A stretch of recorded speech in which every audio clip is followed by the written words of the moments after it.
Hello, this is going to go over a review of arithmetic and geometric sequences. So for the past couple of weeks, you've been exploring what arithmetic and geometric sequences are.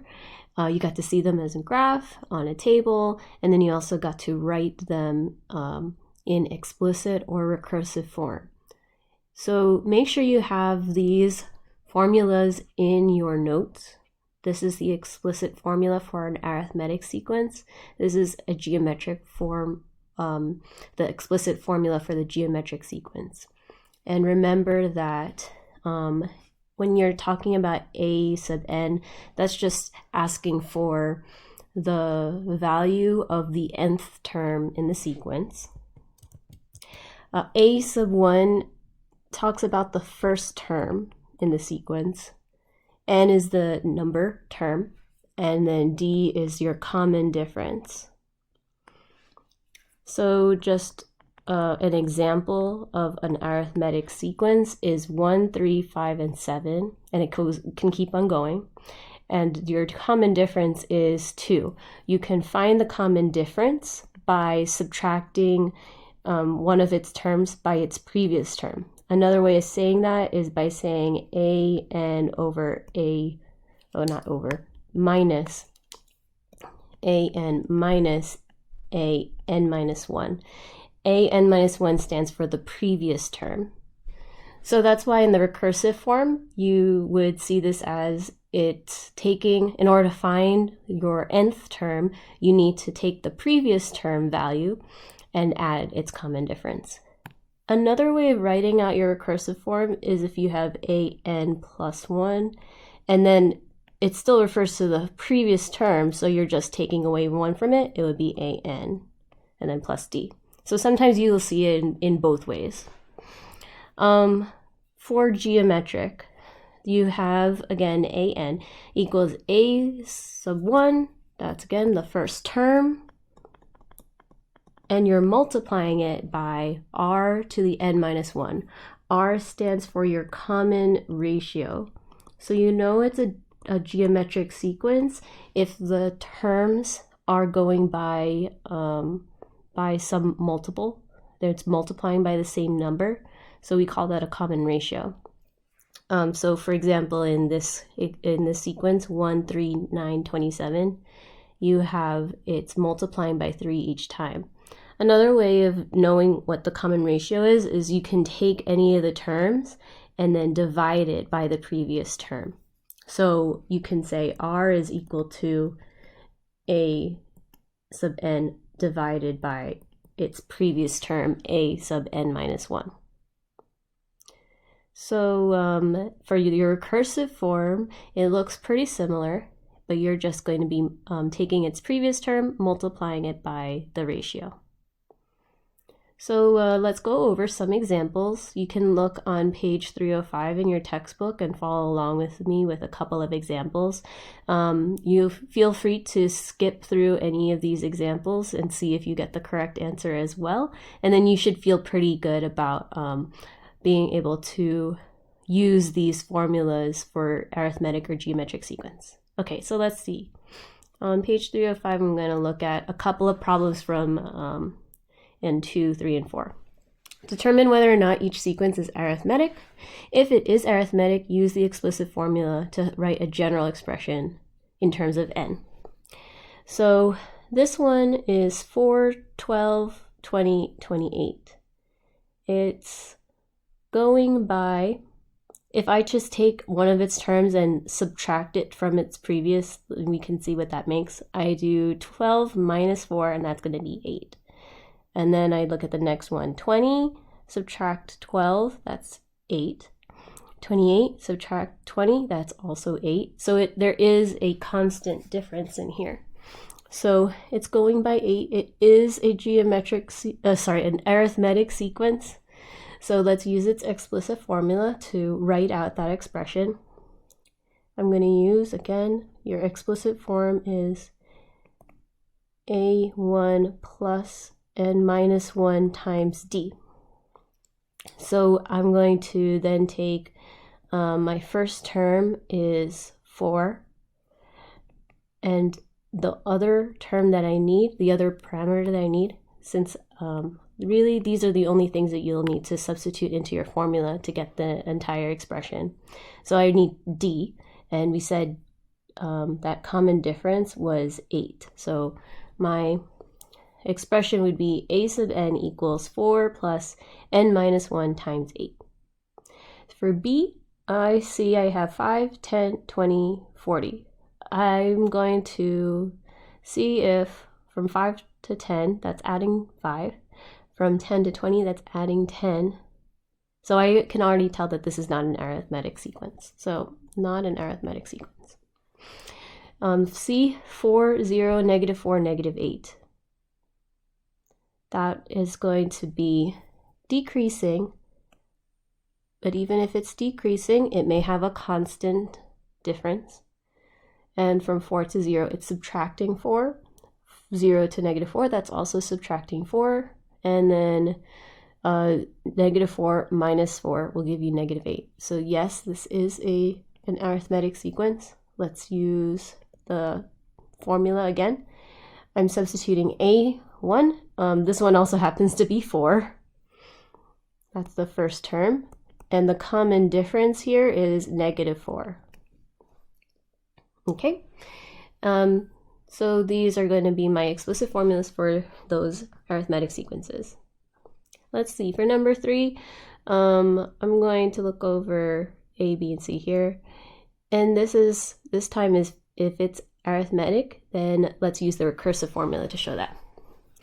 This one here, it is going up by 0.5 each time, so it is an arithmetic sequence.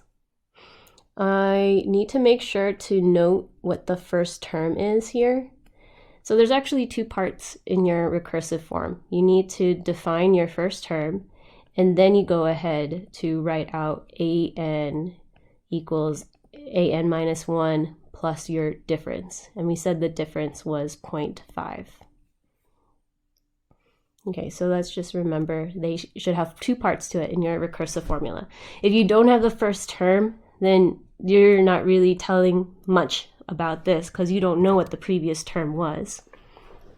Okay, the next part here, 6, 7, 8, 9, it is going up by 1 each time, so it is arithmetic. The difference is 1. I'm going to again note the first term, that's 6, and then I will write out an minus 1 plus 1. That's my recursive formula. And let's see for C, it goes negative 2, 4, negative 8. So I can already tell that that's going back and forth. And so I'm going to be adding something, but then I'm going to be subtracting something. So that one is not an arithmetic sequence. Okay, so another number 4. Find the indicated term of that arithmetic sequence. For A, all it's giving me is A sub 1 is 4, D equals 5. I need to find the 15th term. So even though it's not giving me a sequence with a sequence of these terms, I do have enough information. Because here I could substitute that all into the explicit formula, and then I can go ahead and use that formula to find the 15th term.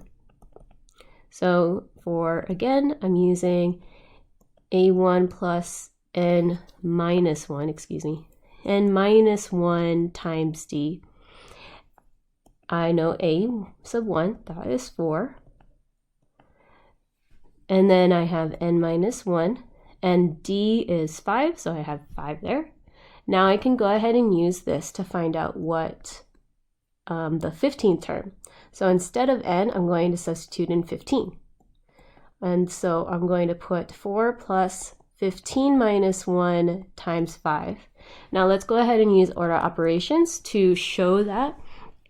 I have here, I have in parentheses 15 minus 1. Let's simplify that first.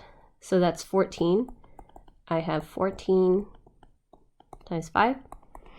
I have addition, and the parentheses here is showing me that it's going to be multiplication. multiplication will go first. And 14 times 5, that is 70. And so I have 4 plus 70, that's equal to 74. Okay, so A15 is equal to 74. I'll do one more example of this one for number 4, and then I'm going to continue into other examples with geometric sequences. By the way, if you feel pretty comfortable with these examples already, then you will probably feel good about the other assignments for the rest of this week. If you still need to see more examples, please continue and feel free to pause or look back at this video whenever you need to make sure you really understand how I'm doing each of these examples. Okay, so for B, I have 14, 18, 22, 26, and I'm trying to find the 20th term. We should write out our explicit formula. Oops, I put the wrong one. I'm going to use the explicit formula to find out the 20th term. So let's set that up first. Again, I need A1 and I need D to find out my formula. A sub 1 is 14.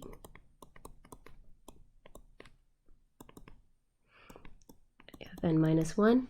D is, well, this is going up by 4, positive 4 each time. So I'm going to put D is 4. Okay, that's my explicit formula for the expression. Now I need to find A sub 20. So I need to find the 20th term. That's when I substitute in 20 for N.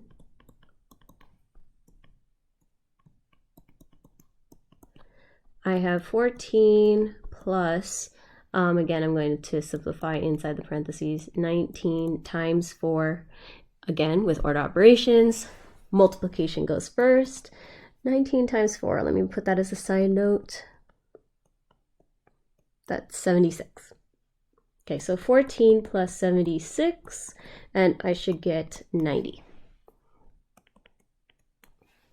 Okay, so those are some examples with arithmetic sequences. I'm going to go ahead to another section to go over some examples with geometric sequences, and after that you should feel more than ready to do the rest of the assignments for the week. Okay, this is on page 319. So I'm looking at number 10 and 11. Write the recursive formula for this sequence. The first one, 4, 2, 1.5. So to test whether it actually is a geometric sequence, let's take one of its terms and we're going to divide it by its previous term and see what that makes. I'm just going to put that as a side note. I have 2 and I'm dividing it by its previous term, 4. That makes, I'll simplify that to 1/2. Oops. 1/2. Okay. Let's see with the other one. 1 is one of my terms. Divide that by the previous term. That's 1/2. The next one, next pair here, I have 0.5. I'm going to divide that by its previous term, which is 1. And 0.5 divided by 1 is 0.5, which is also 1/2. So this means that this has a constant ratio between each of these terms. So that means I do have a sequence, a geometric sequence. I'm going to use the explicit formula for that. Oh, excuse me, this is the recursive formula. So I do need to make sure to note what my first term is, but for your recursive formula, you should have a n minus 1 times r. So for part A here, I have a n equals a n minus 1 times its ratio was 1/2. And then make sure you also note what the first term was. It starts from 4 in your sequence. I'm going to skip ahead to part C. Part C here, it is a geometric sequence, notice that the numerator is staying the same, so that's just going by 1. The denominator, it's multiplying by 5 each time. So what's going on here is that it's multiplying by 1 over 5. That's my common ratio for it. So let's see. To write a recursive form for that, note your first term, 4 over 5. Your recursive form, a n minus 1 times 1/5. That's your recursive formula. Okay, for D, you can go ahead and try out this one, and then you can check if you have the same work as I do. So feel free to pause as you need to, and then you can check.